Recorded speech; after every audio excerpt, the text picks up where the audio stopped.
All right, so first parental function is to encourage. Second parental function is to comfort. Comfort is the idea of this Greek word that means literally to give counsel or to give advice. We talk about this with crisis intervention. It is to stimulate to the discharge of the ordinary duties of life. Sometimes we get into these situations and we think that whatever drama is going on with us, we have to quit. Well, no. Just because you have a crisis, just because you have a difficulty, just because you have a drama or a trauma, doesn't mean you get to check out of life. There are people who have a hard time. They live every day. So comforting is the idea of giving counsel and advice and to help them discharge the ordinary duties of their life. Basically, it deals with dealing with understanding the mind and the world of a child, and it deals with basically how you deal with crisis intervention. Interesting thing about crisis intervention and understanding is that a lot of that deals with the perception of the kiddo. This is kind of behavioral modification therapy, cognitive behavioral therapy 101. For everything that happens in your life or the life of a child, anything that you could consider an event, for every event that happens, you're going to have a byproduct. No matter what it is, whatever event there is, you get a byproduct, and that byproduct is your emotions. Let's talk about emotions. What are your emotions?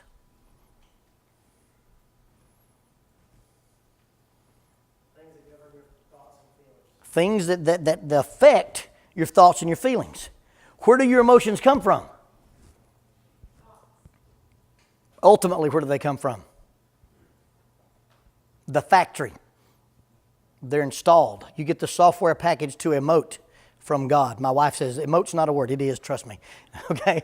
You have the ability to have emotions because those emotions come from God, and therefore they are all valid.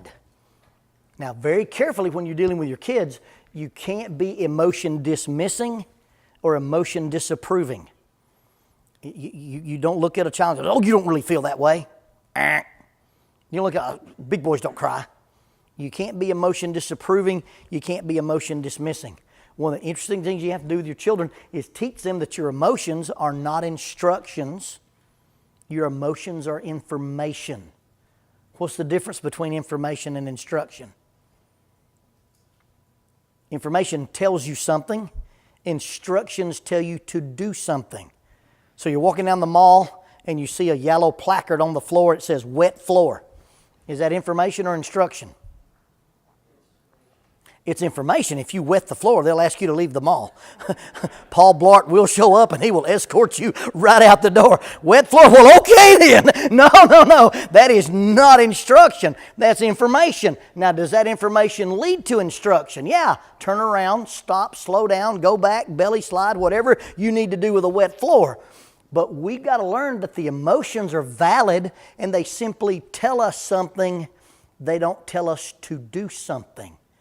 And a lot of kids only live in the emotional part of their brain prior to the age of about 6. It's all emotion and concrete thinking. At teenagers, it's all emotion and hormones. And so when I start dealing with people, there's an event, whatever that event was, they're going to process some emotions. If those emotions lead to balance and harmony, I don't really worry about it. If you're grieving and you've got a reason to grieve, there's a grieving process, you'll ride the roller coaster, you'll come out on the other end of it. If you're angry and you express that anger appropriately, you'll cleanse your system, you'll cry, you'll yell, and you'll be all right. Now you start breaking walls or kicking out windows or doing some things. If I see the emotions and they don't produce balance and harmony, in fact, if I see emotions that produce destruction or dysfunction, that's when it becomes a clinical concern. You know, somebody comes into my counseling practice and says, hey, my spouse left me, my dog died, and I lost my job. I think I'm depressed. I go, duh. You're supposed to be depressed. If those things happen and you're not depressed, you're psychotic. Okay? Because you have emotions and things. But now, if that depression lasts 6 months, and my dog died and it was my fault, and I can't get past that, now we've got, because anytime your emotions produce destruction or dysfunction, your emotions aren't doing what they're supposed to do. Godly sorrow works repentance that leads to salvation, not to be regretted. That's from the Bible. If you feel guilty and that guilt produces a change of behavior, guilt's done its job. Now, if you feel guilty and it leads you to withdraw or to self-destruct, guilt's not doing what guilt's supposed to do. The night that Jesus was crucified or arrested and subsequently crucified, one of the 12 apostles admitted knowing him. Which one was it? One guy out of all 12 said, hey, I know Jesus. Judas. Oh, wow, the bad guy. Have the conversation between Peter and Judas. Peter looks at Judas and says, I can't believe you told those guys you knew Jesus. And Judas says, I can't believe you told those guys you didn't. Who's worse? Peter repents, weeps bitterly, preaches the first gospel sermon, and Judas goes out and kills himself. Same emotion, guilt, produces a change in Peter, produces destruction and dysfunction in Judas. So when I run into my kids or run into a client or run into my spouse and there's an event and then I see the subsequent emotions, if I see destruction or dysfunction, what I start trying to understand is this wonderful little filter called the perception filter. Because what you perceive has more effect on what you see than what you see has on what you perceive. One more time for the Kentucky people. What you see, I usually use a different team, but I realize where I'm at. What you see has more effect on what you perceive has more effect on what you see than what you see has on what you perceive. Nobody who doesn't believe in Bigfoot has ever seen him. You realize that, right? I don't believe in Bigfoot. What'd you see, a bear? I don't believe in Bigfoot. What's a guy in a gorilla suit? I don't believe in Bigfoot. What'd you see? My wife's mother. Whatever. You see what you want to see. But I believe in Bigfoot. What's a Bigfoot? Well, it could have been a chimpanzee, an orangutan, or a shaggy groundhog, and you saw Bigfoot because your perceptions affect that. You guys remember the story of Joseph? Joseph? His father gave him a coat of many colors, a richly ornamented robe, or a coat with sleeves. One of those three translations means he's the heir apparent. He gets this coat, it means I get the stuff. How does Joseph handle his newfound power? He's a jerk, right? He tells his brothers, Dad likes me more than you, I'm going to get the stuff. And I had a dream, and you had stuff, and I had stuff, and your stuff bowed to my stuff. I'm the man. And he tells their dad, hey, the guys are slacking off down here in the field. So now he becomes dad's spy. He doesn't have to work in the field. He's just kind of like an overlord, walks around and tells these guys how. So one day, his dad says, go find your brothers in the field, make sure they know what they're doing. So he goes out there and he gets lost. Can't find his brothers. These neighbors say, I saw your brothers over there. So here he comes over the hill in his robe now. He wears his robe out to the field where his brothers are working like dogs, and he's dressed in his prom clothes. And he goes over the field. What does his brothers say? Here comes that dreamer. And then his brothers invent the game Survivor. And they vote him off the island, okay? Now, they want to kill him, but one of their brothers says, hey, let's not kill the kid. Let's sell him. So they sell him to the slave traders. Now, if you sell your brother and you go home for supper that night, that's awkward, okay? So where's your brother? What? We sold him, sir. What? They sold their brother and went home for supper. What did they tell their dad? They don't tell him a thing. They take his richly ornamented coat, dip it in goat's blood, and hand it to the old guy. They say, you recognize this? He sees the bloody coat and says, this means my son is dead. It means he's been torn by a wild. And by the way, how do you eat a kid out of his coat and not rip the coat up? That's a ninja line right there. He just snatched that kid out of that coat. I don't know how that happens. So this means my son is dead. He's torn by a wild animal. And then this is an interesting phrase in Genesis. I will go to my grave mourning. He translated that in Alabama English. He said, I ain't never going to be happy again. If you start at point A and you end up in your grave mourning, you've never been happy since then. Now, he saw the bloody coat and came to that conclusion. Now, by the way, you know how fragile he is based on that? His brothers end up in Egypt in front of Joseph. Now, my take on this is a little different than everybody else's. Joseph's been in Egypt how many years? and nobody's come to look for him. He doesn't know the song and dance story his brothers have told. All he knows is they sold me and Dad never even so much as whispered my name again. He goes from the kid with the cool coat to they didn't even look for me. My dad would have come and got me. Well, you've lived in Egypt all this time and ain't heard nothing. And your brothers show up, and so they don't recognize you. So you go, hey, you guys got another brother? I think he's asking about himself. I think he wants to know ownership. Will you tell a stranger, yeah, we had a brother, we sold him? They said, yeah, we've got a younger brother named Benjamin. There's a kid named Benjamin? I don't know if Benjamin was born when Joseph was there, if he was just a toddler. It's kind of hard to figure out that timeline. Joseph says, I want to see him. In fact, if I don't see this kid, you'll never see my face again. My theory is that Joseph wants to find this little brother that is from his mother. The only two that she had was him and Benjamin. And when they get there and he plants that cup in his sack, and those brothers leave, and he sends his posse out there, and they say, hey, the kid who's got that cup goes back with us. What have his brother's track record been? Well, they'll let that kid go back. They sold me in a pit. They'll hang this kid in a minute to save their hides. When Benjamin gets back to Egypt, Joseph says, look, I'm your big brother.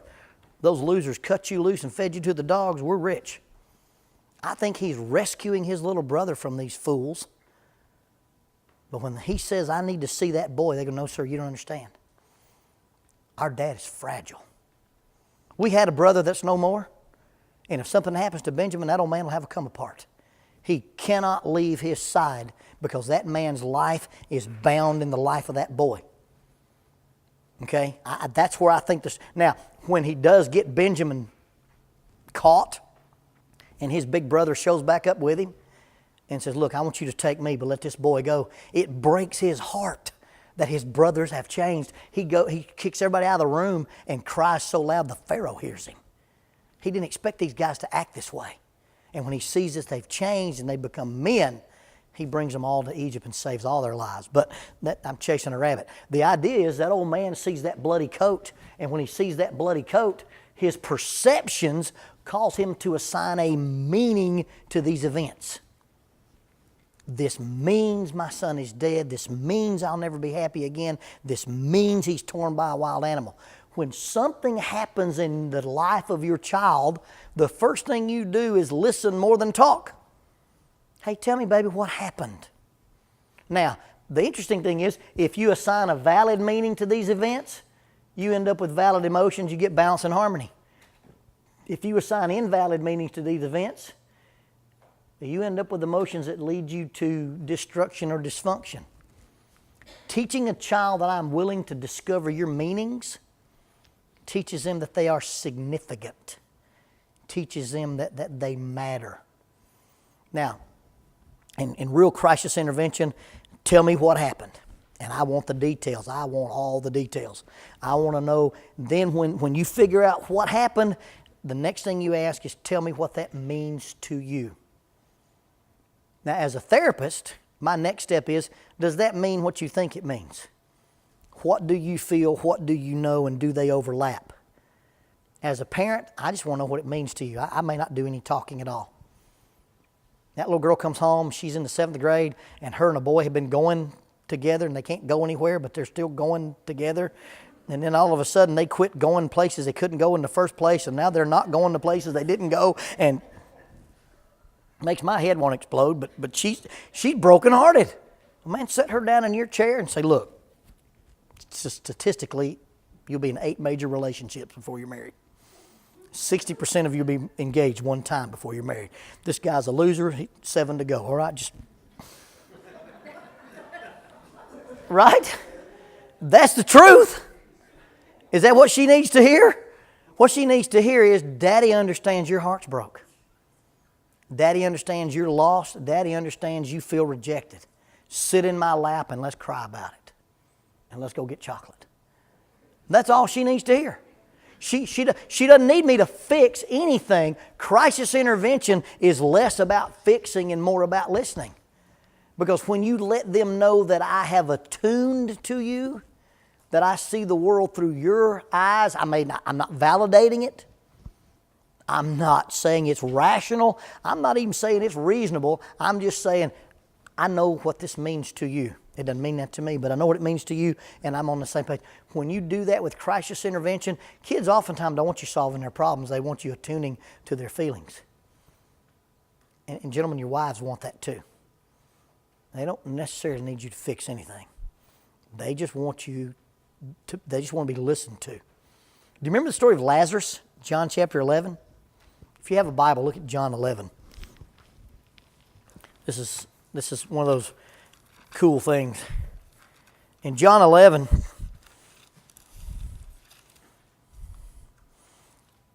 and this my grandmother calls this beating a dead horse or chasing the devil around the stump. She had some weird expressions. She also had an expression said it looked like death eating a biscuit. I have never understood. Apparently, you're very, very ugly if it's death eating a biscuit. But I just anyway. Now, a certain man was sick, Lazarus of Bethany, the town of Mary and Martha. It was that Mary who anointed the Lord with fragrant oil and wiped his feet with her hair. Her brother Lazarus was sick. The sisters sent a message to Jesus. Lord, behold, he whom you love is sick. And Jesus said, this sickness is not unto death, but for the glory of God, that the Son of God may be glorified through it. Do you think that's a hint that Jesus knows how this story is going to end? Is this a spoiler alert on Netflix? How many people think this is a hint that Jesus knows what's going to happen here? All right, keep reading. Jesus stayed 2 more days where he was. Then after that he said to the disciples, we're going to go to Judea again. Verse 11. These things he said, and after he said them, he said, our friend Lazarus sleeps, but I go that I may wake him up. You think Jesus knows how this story is going to end? Absolutely. The disciples said, Lord, if he sleeps, he'll get well. However, Jesus spoke of his death. They thought he was speaking of taking rest and sleep. So Jesus plainly said to them, Lazarus is dead. And I am glad for your sakes that I was not there, that you may believe. Let's go to him. Does Jesus know how this story is going to end? Without a doubt. John chapter 11, verse 20. Now Martha, as soon as she heard that Jesus was coming, went out and met him. Left Mary sitting in the house. Martha said to Jesus, Lord, if you'd been here, my brother would not have died. Jesus said to her, verse 23, your brother will rise again. I know my brother will rise again in the resurrection. Jesus said to her, I am the resurrection. You understand that I believe there's 6 or 7 instances in this chapter where Jesus says, I know how this story ends. I'm going to go to Bethany and bust that funeral wide open. That's not what it says in Greek. That's in Alabama. But he knows how this story's going to end. Explain then John 11:35. Jesus wept. What's up with that?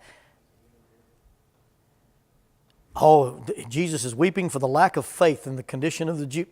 Please. These people are hurting. He hurt with them. Even though he knew it was all going to be okay, he could cry because they were crying. Please understand that the ability to cry with your children or your spouse, or to acknowledge that they're afraid or they're hurt or they're scared or they're disappointed or they're angry is okay. When you deal with crisis intervention with especially your children, what they need to know is, number 1, you understand them, and number 2, you care about how they feel.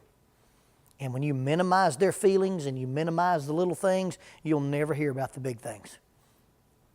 And if you can't wrap your mind around the fact that they're heartbroken because they're not going anywhere where they didn't go in the first place, or he didn't make the basketball team, or they lost that little league game, if you can't let them know you get on the same page with them in a compassion way, you won't get much chance at crisis intervention, because they won't share the big stuff with you unless you get on the same page with them with the little stuff.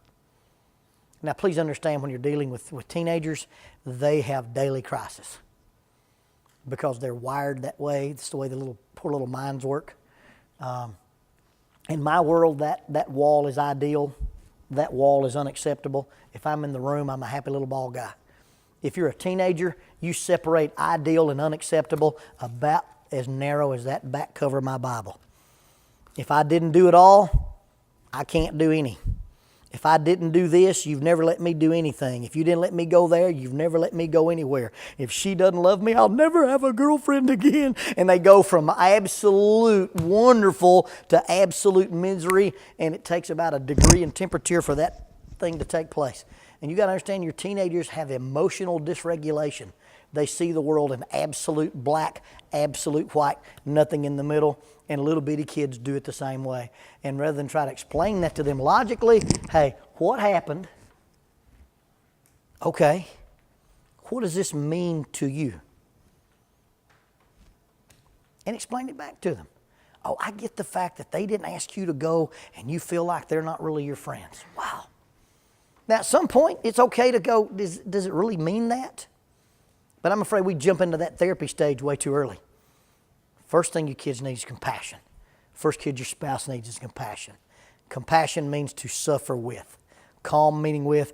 Passios means to suffer. And just learn to get on the same page with folks when they're going through crisis. And then if it's a real significant, serious crisis, you can start doing some of that therapeutic stuff. Does this mean what you think it means? How does not making the baseball team make you an eternal loser? How does the fact that you didn't get chosen for that mean you're not worth it? You can confront what do you feel, what do you know, but that's a later step. Learning to get on the same page and see the world from their world is I think, is a good skill for crisis intervention with your kids. And then, you know, so many times parenting is pretty simple. It's about breakups and ball games and losing games. But, you know, when somebody dies, or a real trauma happens, you start with, hey, what does this mean to you? And then you can go into, does this mean what you think it means as it's appropriate? Does that make sense? Pretty practical stuff. One of my wife's favorite stories that she tells on me is when our daughter was real little, she had nightmares about tigers. I guess it's the whole Shere Khan thing. I don't know, you know.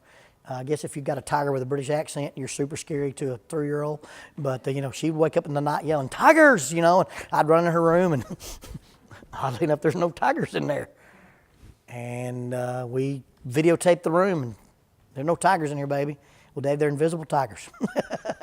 And so she had this real, you know, issue with tigers. So underneath our kitchen sink is this yellow aerosol can, PLEDGE. That spells tiger spray. And smells like lemons, and you take it into the room, you spray the bed, you spray the curtains, you spray the closet, and the tigers go away. Works on bad dreams and monsters. It's really cool stuff. And one day, Lonnie Beth is about 5. She goes, Dad, PLEDGE does not spell tiger spray. I said, well, it only works on invisible tigers. Sometimes as a parent, and sometimes as a spouse, you have to deal with invisible tigers.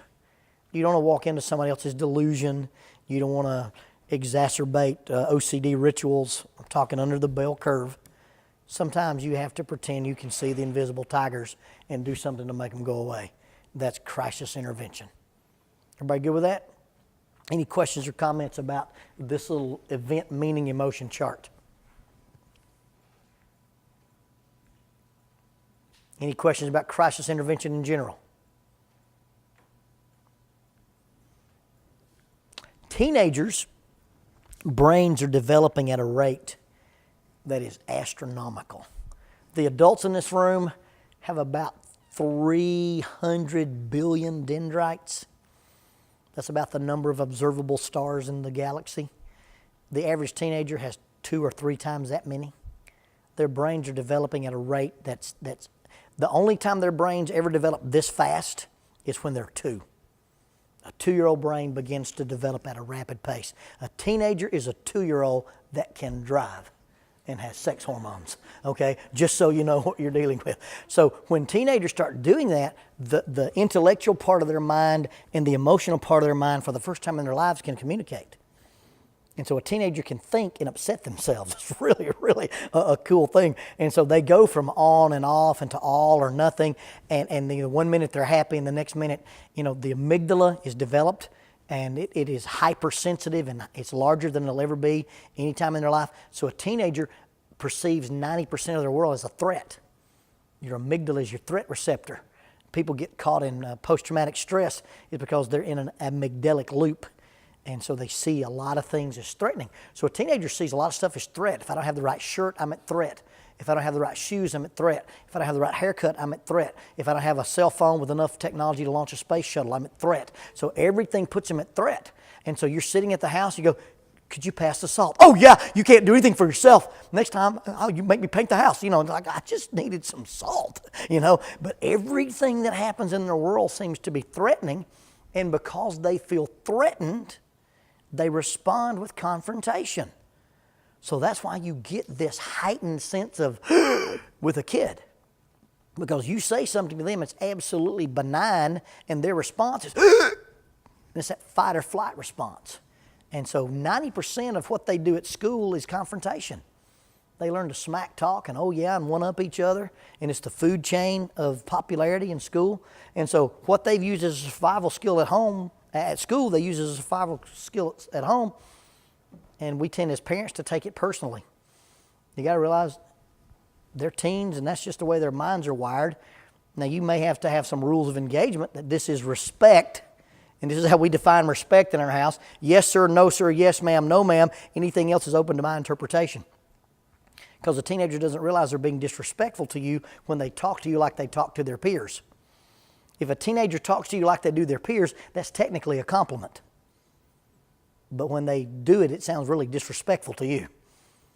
A teenager doesn't realize that non-compliance, that assertion of that independence, sounds really more like defiance to me. And I have to teach them non-compliance equals defiance to an adult.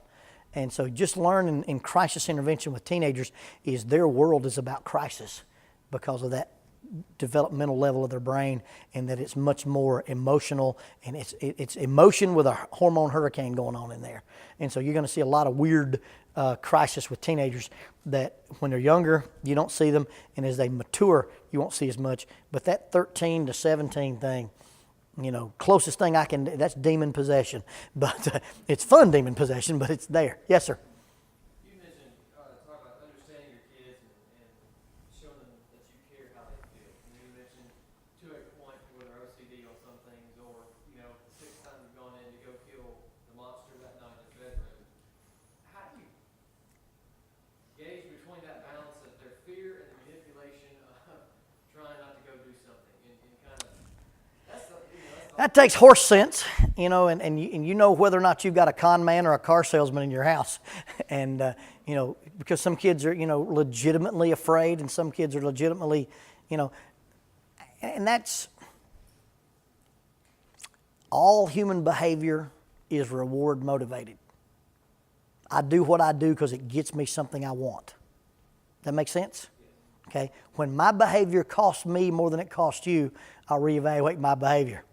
So if you feel like you're being manipulated with the monsters, then it may be, since you're afraid of those monsters in your room at night, you can't go spend the night with Susie. Because I'm not sure her dad knows how to deal with those monsters as well as I do.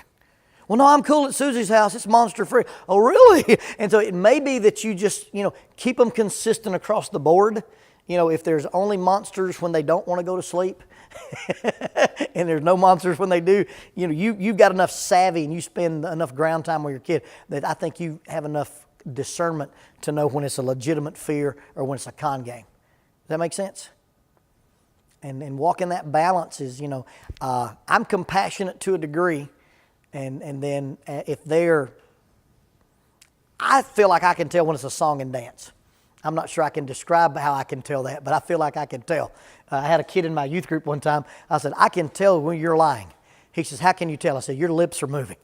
But I'm not sure that's a line you want to use with your own child. How old are you talking about?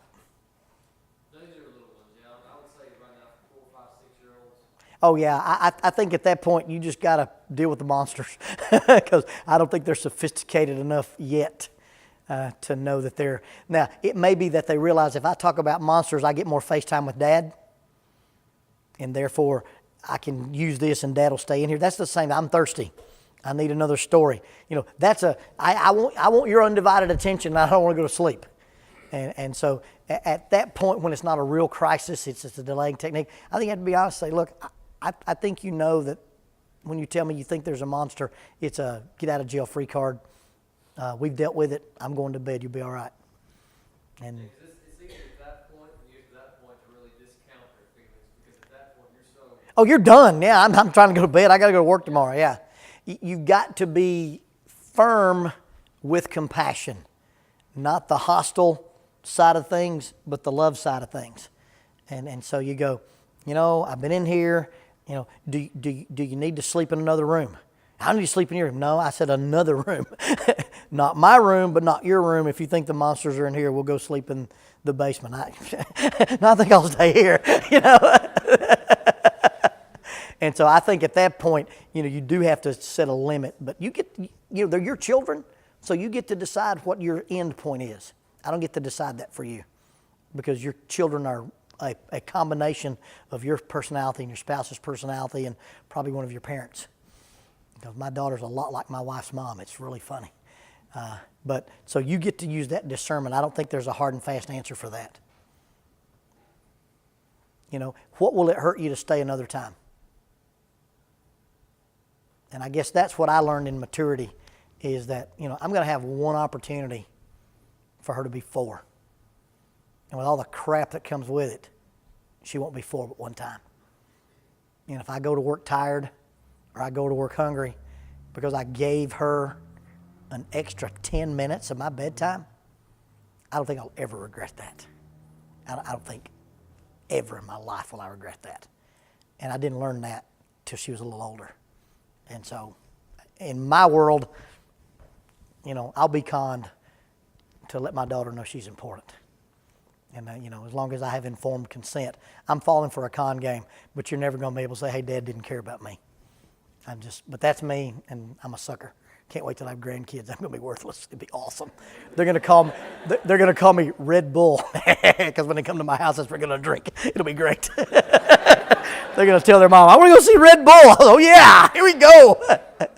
And so I'm just saying, I keep telling her I need minions, and they're not cooperating yet. But when I get minions, I will be Red Bull. It'll be great. Anything else?